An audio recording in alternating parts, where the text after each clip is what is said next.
All right, everybody, we are back, and we're joined again by our man who's fighting next weekend at PFL 5 against Sheyman Moraes. Lance Palmer. Lance, appreciate you coming on again, man. I know it was only a few weeks ago we had John, but we really wanted to get you on because we love having you. We really loved having you on, and yeah. So first question, man. First up, one thing about the PFL that is different that I find and that I've noticed is that athletes can have is quite a quick turnaround. I mean, you only fought a month and a half ago, so I wanted to ask you, how do you find them physically and mentally? Because you're going straight back in there so soon. Is it more of a case of you're just more adjusted to it now, or do you find there are some physical aspects and mental aspects that you do have to deal with?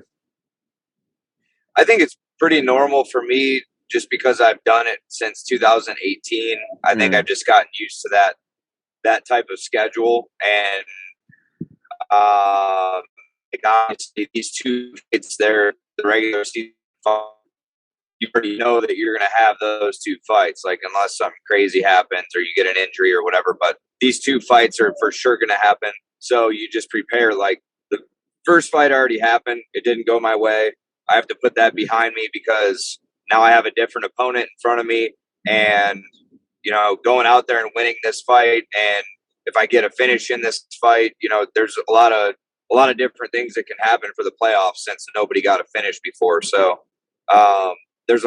it's just the mentality has to be a wrestler mentality in a way, because it is a tournament structure. Even though they don't call it a tournament, it's still, that's the way you have to look at it. You're like, I have this first opponent. I want to go out there and win, but if I don't win, I still have another opponent that I have to go out against. So having a new opponent and kind of shifting your focus into a completely different style of fighter for the second opponent, it's completely different. So I think the only thing that would hinder some people is if they don't do well at fighting back-to-back fights, or if they have an injury that they're nursing or something to where they have trouble, staying in shape in training camp and things like that because they're injured. But for me, I'm just used to it now. It's been this is the fourth season of PFL, and the first season was kind of wild because you knew what the structure of the season was, but you didn't really. No one had ever been through it yet, so nobody really knew exactly what it was going to entail. Now everybody knows. Everybody, at least that's been in PFL at least one season, you know exactly what you're getting into. You know what it's going to be like. If you're one of those guys that gets hurt a lot, you have to tailor your training schedule or whatever it is for the second fight if you're banged up after the first fight. But, when we talked before, like I said, I didn't really get banged up at all in that first fight. Yeah. Pre-existing injuries and things like that, that's all normal stuff. You never really go into a fight 100%. So That's all just normal. And so I was able to get right back into it. And I feel great. Everything's doing well. My weight's well. We had to send our actual weigh-in video yesterday of 1 week out. We had to be, like for my weight class, we had to be 159.5. So I had to make that yesterday anyway. So my weight's already good. I'm in a good position, weight-wise, and physically, mentally, everything's good, man. I'm excited to get in there. And obviously it's a total different opponent from the last couple of opponents I've had. More of a striker base instead of grappler base. So I'm excited to get in there and show my skill set and hopefully get a finish on this guy. I mean, I respect everybody I fight, and I think I've said that plenty of times, but there has to be a time where I go back in there and I just turn it back on, and I have to get back to that. So I'm excited to go out there and hopefully get the finish on Sheyman. Yeah, for sure. So, Lance, you kind of touched on it, which is something I wanted to ask you is you do always come into your fights in incredible shape, and you always come into your fights as a professional. And no doubt next weekend against Sheyman will be the same. Has going up to lightweight, has this ever crossed your mind? As I think there could be some really fun and interesting matchups at lightweight for you, and I think you could compete quite well there. Honestly, I've thought about like the what ifs if I did go up. I don't feel like, I may look like a big featherweight and I have a pretty tough cut to 45, but I don't think I have the frame to be able to compete at 55. I think I could do okay at 55, and I'm confident in my skill set. But as far as like actual size and body frame goes, I mean, I'm not a big guy. I'm only like 5'5". I barely scratch 170 outside of fight camp. Like maybe on some like heavy beer, pizza, ice cream for like a month or something, I could get up to 70s. But I think 155, it's not out of the question, but I feel like 45 has always been my home unless I like gained a bunch of weight or like spent a lot of time off to build some more muscle and try and keep that muscle on. Then maybe 55 would be okay, but I've never really thought about it. I've always pictured myself as a featherweight, even like visualizing UFC matchups in the future, whatever it is. Like I've always visualized, like when I first started fighting and Jose Aldo was the champ, I was visualizing fighting guys like him. And then when Holloway was the champ, still visualizing fighting guys like him, who's a huge 45 pounder. I mean, he's fought at 55 also. So I think 45 is my home. I feel like there's a lot of big 155ers. Like some of those guys cut from 190. Like they're close to 200 pounds making 155. And I don't even get close to that. Like I don't even get mid 170 range is probably the highest I've been ever. And that's like out of shape. So I don't know. I know matchup wise, I think there'd be some good matchups there, but like I do well training with some 55 pounders and stuff like that, but I feel like frame wise, I'm just not big enough. And I don't think that's I don't think it's something that I would think about unless it was necessary. 100%. Lance, we're seeing quite a few UFC alumni making their way over to the PFL and maybe not find the overwhelming success that maybe the casual fans expected, maybe guys like Jeremy Stevens or Anthony Pettis, guys like that. Do you think that for the fans, seeing fighters in PFL compete and win against UFC alumni is going to challenge the narrative that the best mixed martial artists are only in the UFC? I think it will, but I think everybody's always going to have their opinions or excuses of like, oh, well, there's a reason they're not in the UFC anymore, or they're past their prime, or this or that. It's like Jeremy Stevens and Anthony Pettis are both super tough fighters, and they're very good at what they do. They're still, I feel like those guys are still in their prime as far as fighting goes, and Stevens even fought at 45 before. So to see him back at 55, I feel like you're seeing a rejuvenated Stevens without the big weight cuts and stuff like that. But I think it's starting to sway the narrative a little bit, and you have seen it. I mean, you've seen it a little bit in Bellator as well, but I feel like now that we're starting to get some of these other ex-UFC fighters and Bellator fighters in PFL, you're really able to get kind of a comparison of, it's not always going to be exact. MMA math is so weird. There can always be a matchup that doesn't go the way that it's supposed to do, or this or that. But I think overall, PFL has shown that it can hold its own in the competition department. Whereas if we do start to see some 45 pounders coming over from the UFC into PFL, you're going to see, somewhat of the same thing. I feel like a lot of people discredit other organizations just because they don't have the amount of marketing or publicity or whatever it may be compared to the UFC. But don't get me wrong, the top 10 guys in the UFC featherweight division are all monsters, and they're all guys that I would love to compete against at some point in my career. But I feel that they're not the only top 10 in the world. I feel like there's guys, people bring up Pitbull a lot, and they bring up what's his name, McKee. In Bellator. So, I mean, there's a lot of other guys out there outside the UFC who I think could do well in the UFC or compete or beat the guys in the UFC. But I don't take away any of the credit that the guys in the top 5 of the UFC have, because they've earned their spot there, and they're top 5 guys in the world in the UFC. But I feel like PFL it's very strong. I mean, I don't consider myself just another guy outside of the UFC that fights. I consider myself, a 2-time world champion in PFL, 2-time world champion in World Series of Fighting. And we've seen Marlon Moraes and Justin Gaethje came from World Series of Fighting. So, I mean, I've been in all these other organizations. The toughest thing for me is fighting guys that haven't been in those big organizations who are super tough guys, because then I have to kind of pump up the fight of like, yeah, this guy's super tough, but nobody knows who he is. Yeah. So it's a lose-lose for me, because if I beat him, everybody is calling him a can.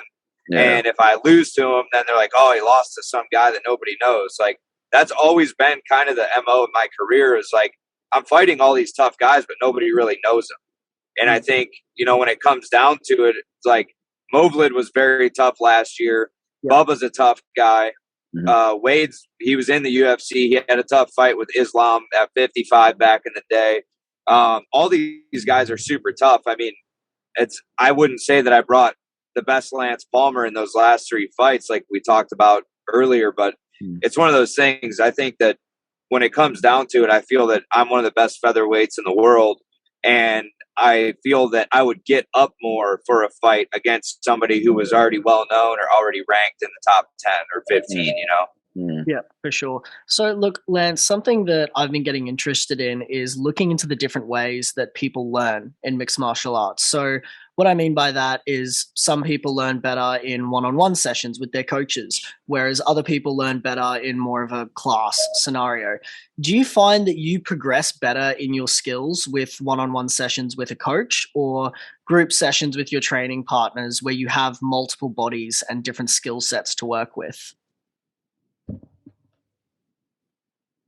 I feel that there's, at least for me, there's a place for all of them, where I feel like I can learn well in a smaller session, but I feel like I need the bigger class setting for the partners and the bodies to be able to test those skills and be able to apply them. Because I feel like, yeah, anybody can learn in a small group session or one-on-one, but being able to apply it actually in a live situation is completely different. And then being able to do it in a fight is even different from being able to apply it in practice. So there's a lot of different things that go into all that stuff, and you can break it down however, but I think when it comes down to it, I think that there's a place for all of it. And I like having sessions like my one-on-one knit sessions with my boxing coach, and then having boxing sparring where I can test those things against different partners that I have in the room, and my boxing coach watching and being able to pick that stuff apart. And this is what you did well. This is what we worked on. This is what you've been doing. So I try to do a little bit of everything, because I feel that you can learn the most by learning it one-on-one and then trying to apply it in a group setting, in a regular practice, in a live scenario. And that's kind of what builds your confidence to actually use it in a fight. Because you can do it one-on-one all day, but actually doing it in a fight, if you're not confident in it, or if you haven't even been able to get it on anybody in the room, you're most likely not going to try it in a fight. 100%. Well, look, Lance, as a wrestling coach yourself, what has been the biggest learning curve or the most difficult skill for you to learn as a coach? There's a big difference between learning a technique and teaching a technique.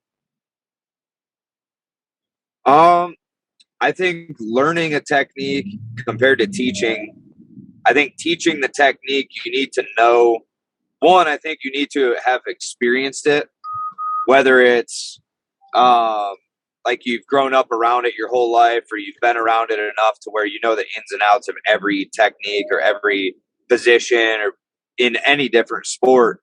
Even if you didn't play that sport or weren't part of that sport physically, if you're not around it every single day and you're not learning all the new ways that it's evolving and things like that, you're never going to be able to teach it. And then there's some people who were really good at whatever sport they did, and they can't teach it. They just know how to do it. They're like, I can show you, I just can't teach you why it works. And so I've seen both. I've seen a lot of guys who, they weren't really great wrestlers, but they were able to be a really good teacher, and they're really good with the kids, or really good with the fighters or whoever they were teaching, but they were able to break things down very well. They just weren't good enough as an athlete themselves to be able to bring that out in themselves. So I think it comes down to, teaching is probably harder for some people because they've never taught. that could be the one thing if you're a new teacher, or if you're a athlete that's recently stopped competing and you start teaching, you don't really have that, I don't know what you'd call it. You don't really have that teacher instinct yet of like what most kids are doing wrong in this position and what you need to fix. You'll just see the move as a whole, and you can teach the move as A, but you can't break it down into A, B, and C. And that's where the difference is between really, really good coaches and teachers compared to just average teachers, where if they ask you a question, you don't know how to break it down, or you wouldn't know how to go off of that move and chain to something else if that move gets defended. So I think there's a lot to it, but it also starts like, I started teaching young kids when I was still in high school wrestling. And that helped me learn a lot more about the ins and outs of each move, because I was able to teach these kids, hey, this is what we do in this position if it doesn't work. And then that's how you learn how to chain wrestle or chain grapple off of this stuff, because you know already what you're going to go to if they defend the first thing. Yeah. So I think there's a little bit of both in there. I think you have to have done it enough to know how to defend or work off of it. And then also you have to know how to explain a move. Just like if you're in class, like if you really learn a subject, if you can't explain it to someone else, you really don't know it well. You don't know. Yeah. So I think it breaks it down to where, like, if you know the positions and the moves well enough, you can break them down and answer any question that an athlete may have. But coaching is super tough, though, because you have all different types of athletes, even if it's just one sport. If it's not mixed martial arts, it's just one sport alone. You have different body types. People are different athleticisms. People are good at different things. And that's why people who are really good coaches are, I feel like it's underrated to be a really good coach, because a lot of these people don't get a lot of credit for being good coaches with all these different athletes. I mean, not every fighter is the same exact body type. Yeah, for sure. So look, Lance, obviously you last went into the cage against Chris Wade. Unfortunately didn't go your way, but you're making a very quick turnaround. Something we just wanted to ask, and you kind of touched on it earlier, is have you made any major adjustments during camp for this fight against Sheyman Moraes, or are you more trying to sort of bring it back to maybe a previous version of Lance Palmer that you felt like kind of had a renewed fire and energy? Yeah, I think just bringing it back to the previous, the 11 fight win streak before last season started, and getting back to the mentality of win at all costs and be aggressive, and just bring the old Lance Palmer back of my wrestling background. Like I haven't tried to wrestle at all in any of my last 3 fights. Yeah. And the times that I did, I had scored. Like I scored that takedown on Chris Wade, but I really didn't do anything with it. I just scored the takedown, and that was it. Where I just need to go in there and score. And this guy knows that I'm a wrestler. He knows I have a wrestling background, but it's, can he defend the shots? Can he defend the pressure? And also, I have heavy hands when I strike. Everybody always tells me, whether it's a coach or another teammate from sparring, is like, bro, you can hurt somebody really bad if you land these punches. You just have to believe in your striking and land these punches, even just to get to my takedowns. So I know that I have heavy hands, and I know that I have great wrestling and grappling. It's just getting out there and executing. So on top of just getting back to the old Lance Palmer, I've worked a little bit with some mental coaches and just getting myself back to not overthinking. And I think I started to overthink after I lost last season, and just get away from that. Think less and do more. Just go out and execute what you're really good at. 100%. Well, look, brother, last one from us, because I know you're driving and you got things to do today, so we don't take up too much of your time. But no worries. Last one from us, man. Obviously, Sheyman is a well-rounded mixed martial artist. I know you obviously can't give too much away, which is completely understandable. But what aspects of Moraes' game do you think you'll be able to exploit? Because obviously, like you said, he's more of a striker based. What sort of areas alone do you think that you'll be able to exploit? Honestly, I think in his last fight against one of my friends, Boston Salmon, I don't think he really did a great job of defending the left hand, because Boston was a southpaw as well. So I think the left hand's going to be there a lot. I mean, it's a week before the fight. He can try to do whatever he wants, but he's going to be the same fighter he was last fight. Yeah. So, I mean, when it comes down to it, he knows that I'm going to try and grapple and choke him out. And he knows that I'm going to try and land my left hand. And I know that he's going to, you know, strike and try and clinch. And he's going to fight me differently than he fought Boston, in a way that Boston isn't a grappler in any way. So his clinch game against Boston worked well, and he kept him against the fence. But that's not going to work against me. It's actually going to be to my advantage. So that's the main thing is just hurting him on the feet. If I hurt him on the feet, anybody who gets hurt on their feet is going to grapple. That everybody turns into a grappler, even if they're not. So he's going to try and clinch. He's going to try and get a hold of me, whatever it is. But I need to just hurt him and move forward and get the takedown and get the finish. So, I mean, I've really simplified everything down from, you know, this last camp is just get back to basics and do what I do best. So everybody knows what I do best. It's just whether they can stop it or not.